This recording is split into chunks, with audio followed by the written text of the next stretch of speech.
So this is basically a little homework for a few people that I've been dying to do.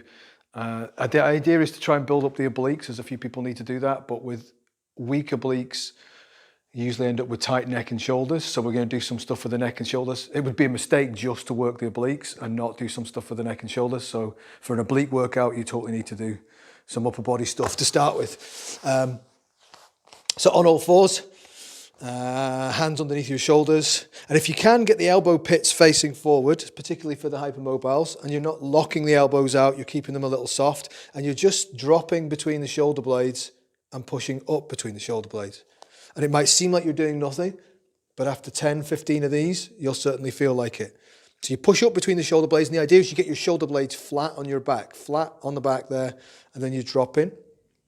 And I don't know if you can see, but with my damaged tight shoulder, when I go up and down, this elbow wants to move. So you're trying to keep the elbows facing forward and your fingers facing forward, and you're just dropping the shoulders down and pushing back up. This little workout's really for people that have been coming to me for a while and know what's right for their body, but it should be a fairly reasonable workout for most people if you've got nothing serious going on. Particularly the shoulder stuff, this should be a good one for everybody. So sideways, it looks like this, just drop in between the shoulder blades. So you drop your spine between the shoulder blades and you push back up. Watch that you're not doing that and that you're arching your back. So you want to keep the pelvis in neutral and push up. So it's just all upper back. You don't want to thrust the ribs out, because then you're doing that thing again where you're using your back to do something that you think you should be doing, that you think you're doing somewhere else. So pushing up and back down. You can have a little rest if you wanted into child pose. Just come off the wrists. Resting isn't the aim today, so we're not going to rest for very long. Back up. And then I want you to do a little press up. So again, elbow pits facing forward. So these are going to be your elbow pits if the nurse was getting some blood from that area there. And then you bend your elbows. So it looks like a press up, but the difference is I'm trying to get my elbows to the mat, not the head. The head's going to go down, and you're keeping the elbows in. So you see people doing press-ups like this, elbows going out to the side, shoulders going up. We're bending the elbows towards us. And if you only can bend them to there and then your arms start shaking, that's totally fine. And then back up.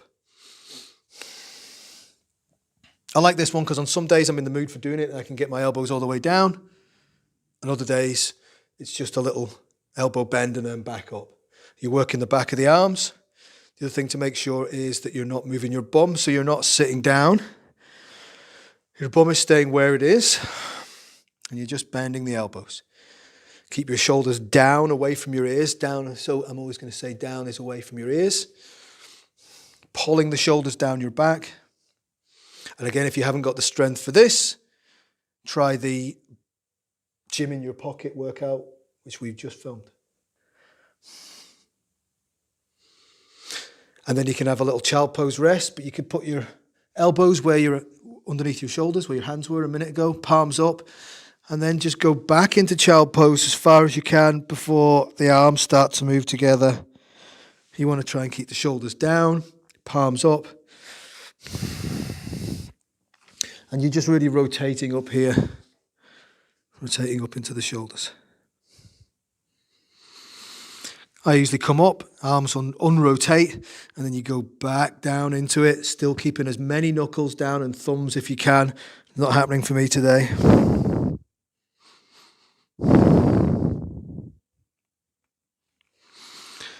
And then back up. Okay. Mini plank, next one. Okay, so hands back underneath your shoulders, knees underneath your hips there. Peel your toes under, and again, this is all upper body strength stuff. You just breathe out, bring your knees up off the mat an inch, and then breathe in and back down. Higher is easier, so just an inch, and then breathe in and come back down. You want to be pushing up between your shoulders, shoulders away from your ears, breathing out, up an inch, and then breathe in and come back down.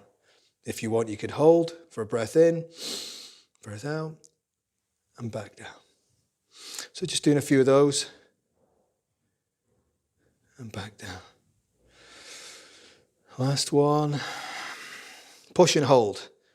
Push up between your shoulder blades, knees off the mat for 5, 4, 3, 2, 1, and relax back down. Again, child pose. You could walk your hands over to the side. So you could come up, walk your hands over to the side, and then go back into child pose. Breathing in, open on the side. You reach your hands away, keep your elbows off the mat.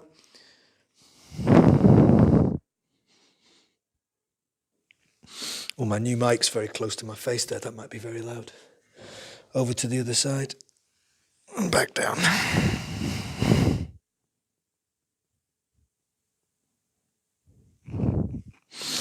Okay, so back up. Scene change. I've moved the mat around. Okay, next bit. So you've done your shoulder stuff. You grab a hoop. You can buy one of these things from TK Maxx. They're nice and cheap. And they're a very good tool. So you just breathe it out and squeeze in. Breathe in and relax. Again, these are a great tool if you're building for osteoporosis, for hips, strength for hypermobiles, building hip strength.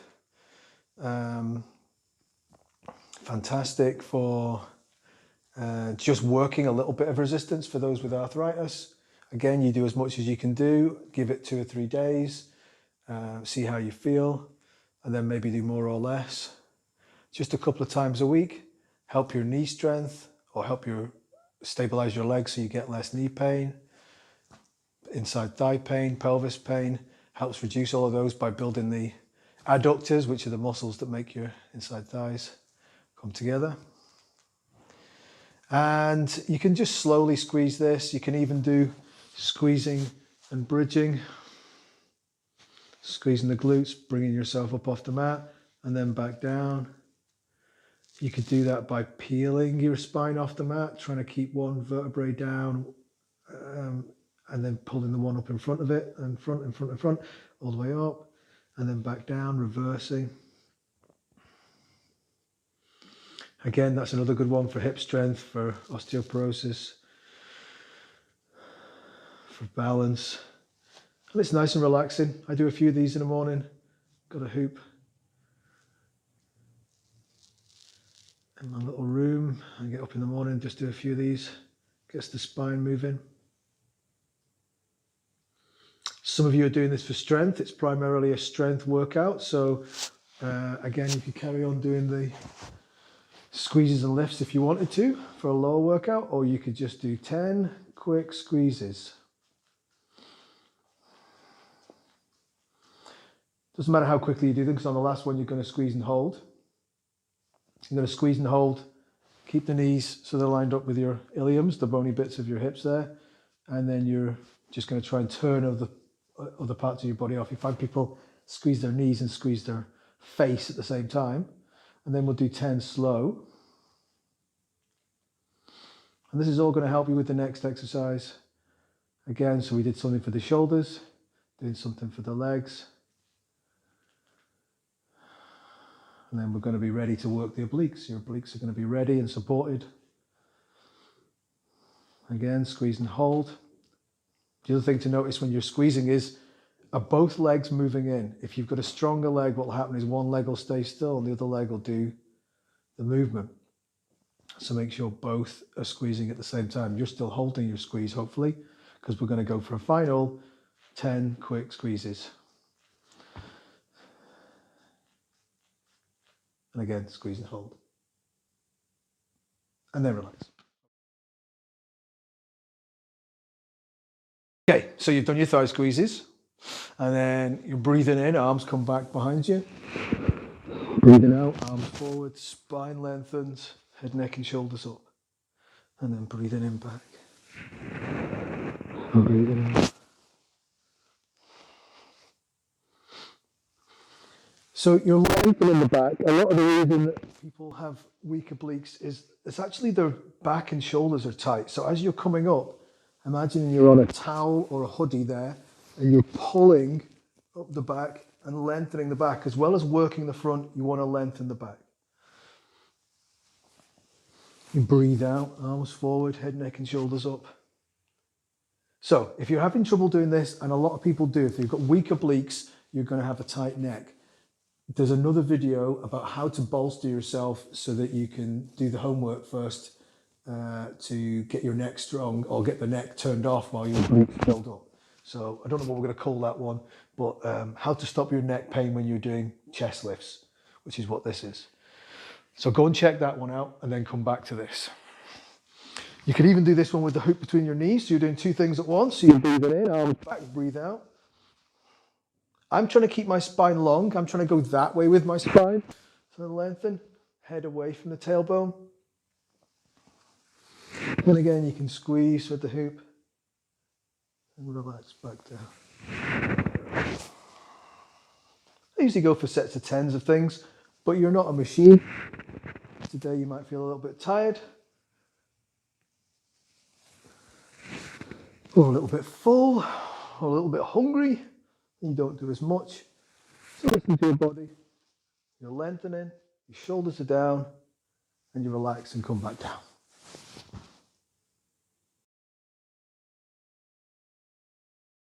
We started. No scene change, I'm not moving the mat this time. You can put your hands behind your head. And this is nice because we're going to hold it. It's also good for those people. If you're trying to build your obliques, it usually means the neck and shoulders are tight. Like I said, see the thoracic release and neck release video that we're going to do for that. You might just simply having your head on a cushion can help. Have your head a little higher. Even though I've got my hands behind my head, I'm still not crushing the chin. It's like I'm cupping the back of the skull. You take a breath in, as you breathe out, head, neck and shoulders lengthen. And the obliques work. Lift you up. And then breathe in and come back down. Do a couple of these and get to a place where you can hold. And again, it can be as much about lengthening through the back of your neck and the back muscles, as about building your strength. Head, neck and shoulders up. Then we did all those thigh squeezes, so you're going to keep your knees firmly planted, but straighten one leg, keep the knees at the same height. And then you're just going to draw a circle with this leg. And imagine you're still squeezing the hoop and you're not letting this other leg just wiggle around. You're circling. You could do 5 in one direction and then 5 in the other. Unlike me, you'll be breathing in as the leg goes up, out as the leg goes down, in as the leg goes up, out as the leg goes down. Bring the leg back down. You relax yourself back down. Big breath in. Breath out. Head, neck and shoulders up. Straighten the other leg and circle and breathe in and out. In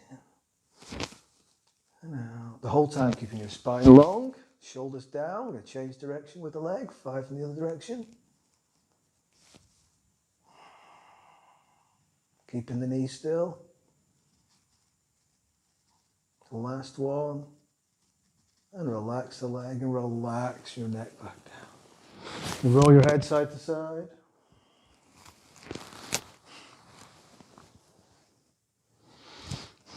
And time for another scene change, I think.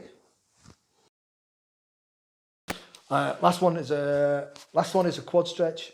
So just trying to release the front of the leg, which is another cause for the obliques not working. The front of the leg gets tight and the pelvis gets locked up and the shoulders get locked up and the obliques don't work. So you're basically just lying on the floor and you're trying to get hold of your left foot with your left hand. If that's too tight, you can actually just slide your legs underneath your sofa, and as long as your foot is still, that still works. So when I first started doing this, I couldn't actually get hold of my left leg.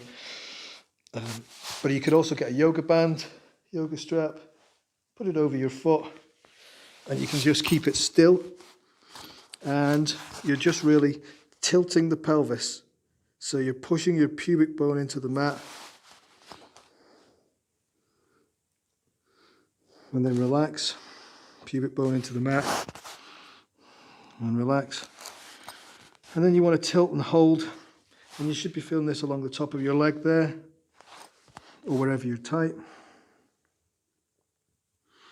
And you don't want to be eye-wateringly tight with this. You want to tilt the pelvis, that you can feel there's some stretch going on, but not that you're like, ah. Just want to tilt, dial it back a little bit, and then hold for longer. Again, this is another great one. If the quads are too tight, it's another great one for reducing knee pain. If the quads are tight, it pushes the kneecap in a certain way when you walk. Not ideal. Okay, relax that leg. And again, if you can get hold of your right leg with your right hand, that's great. And if you could lie down and get yourself comfortable, tilt the pelvis and relax. Tilt the pelvis and relax. So some people get the big stretch straight away. Other people like me, if you try and pull on me, I get tighter. So I need to do a few movements, tilting the pelvis and relaxing, pushing the pubic bone down towards the mat. My body's get sort of warmed up and then ready to kind of tilt and hold. When you're doing this, reach the knee away. You don't have to lift it up. Just reach it away. Don't get tighter and curled up. Just lengthen your spine. And again, you could be listening to a podcast or just having a peaceful morning or afternoon. And then release. And that should be a mini 15-minute workout. Nice for the morning. Good strength building for the obliques. Have fun.